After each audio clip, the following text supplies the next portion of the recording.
We're gonna show you how one of the most explosive female athletes in the entire country trains, and we're gonna start right now.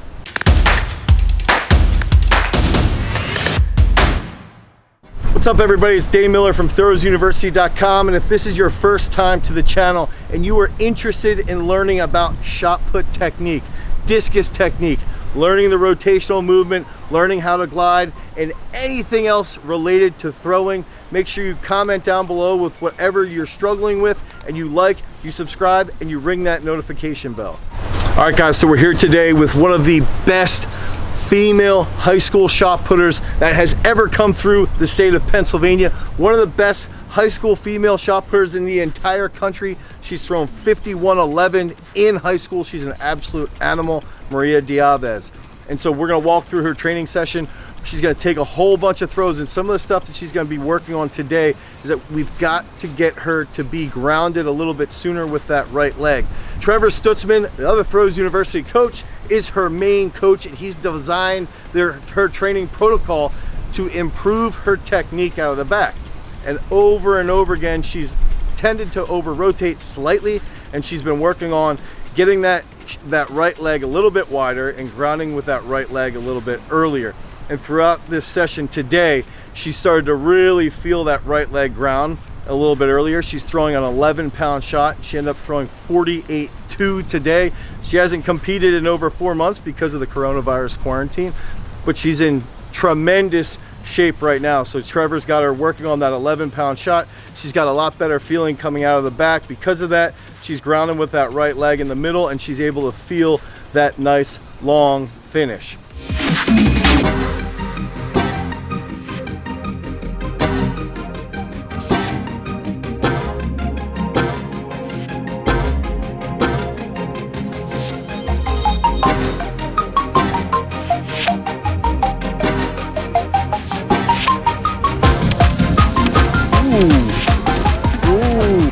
So heading into the weight room, Trevor's got her program where she's doing no feet snatches. She's trying to move a little bit snappier. They're developing her speed. So she's got tremendous power. She's an absolute powerhouse. One of the strongest females in high school to ever come through our gym here at Garage Strength. And Trevor has done a tremendous job with developing her technique and getting her to understand her movement more effectively. She takes care of her body, she foam rolls, she stretches, she does a ton of work to make sure that all of the reflexive work that we do, all the explosive work that we do really contributes to this long-term gain so that she can stay healthy. So she worked up to about 68 kilos in the snatches, doing about 5 sets of 2, and feeling those good positions. Now, if you notice, Trevor programmed to get her to do no feet snatches, which means she can't move her feet. She can plantar flex, but she can't move her feet out.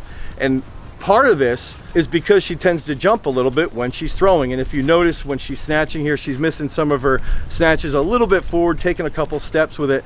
And a lot of that has to do with her patience.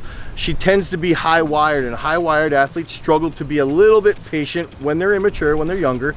They tend to be a little bit impatient on that finish. And this is something that we can see in her Olympic movements, such as in this no feet snatch.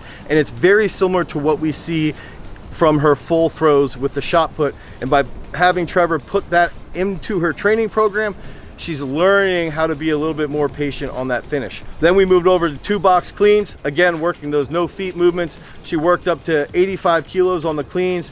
When we're using the Olympic lifts, not only does it teach the athlete how to accelerate, it can improve the athlete's mobility, and on top of that, it creates a really good reflex. The athletes get to be a little bit quicker under the bar, and that tends to transfer over really well to what Maria is doing in the circle, because she tends to react very quickly in the middle, and she is slowly learning how to be more patient at the finish. She's working on developing that speed. She's doing unbroken squats and just hammering very good movement, making sure the tempo is quick, making sure she's moving it rapidly. She's hitting good depth. Her lower back's got good posture, good mobility, and she's got good trunk stability in the middle. So if you can think about that too, is that dynamic trunk control really transfers over to her throw, because now when her right leg grounds in the middle, the left side rotates a little bit better, and then her right side follows up really well. And she finishes off this workout with some excellent rotational abs. if we can potentiate the nervous system so that it's starting to recruit a ton of high threshold motor units, we finish off that workout with some rotational abs, and that will stimulate high threshold motor units throughout her trunk. And our goal is that when she rotates back, we get a little bit of a stretch reflex, and that's going to transfer over to that catch position in the shot when the left leg grounds, and she can start to feel some really, really good tension through the front of the circle. So great workout for Maria. I believe that was a PR for the 11, and that's just a phenomenal throw. And this is a very good peek into what an athlete needs to do, especially at the high school level. This is one of the best high school shot putters in the country. She's a Pennsylvania state champion. She potentially could have broken the state record had they had the meet. Because of the coronavirus, we weren't able to have the meet. But what we've got to remember with athletes like Maria, she also does a really good job eating well. She takes care of her body. She does the foam rolling. She takes care of problem areas in her calves. And she's really bought into the technical aspects that the Olympic lifts provide and that the throws provide. If you guys want more information, you can head over to throwsuniversity.com. You can pick up a training program that Trevor or I would design. And if you want more information for strength training for throwing, you can click on this card right now. Until next time, guys, peace.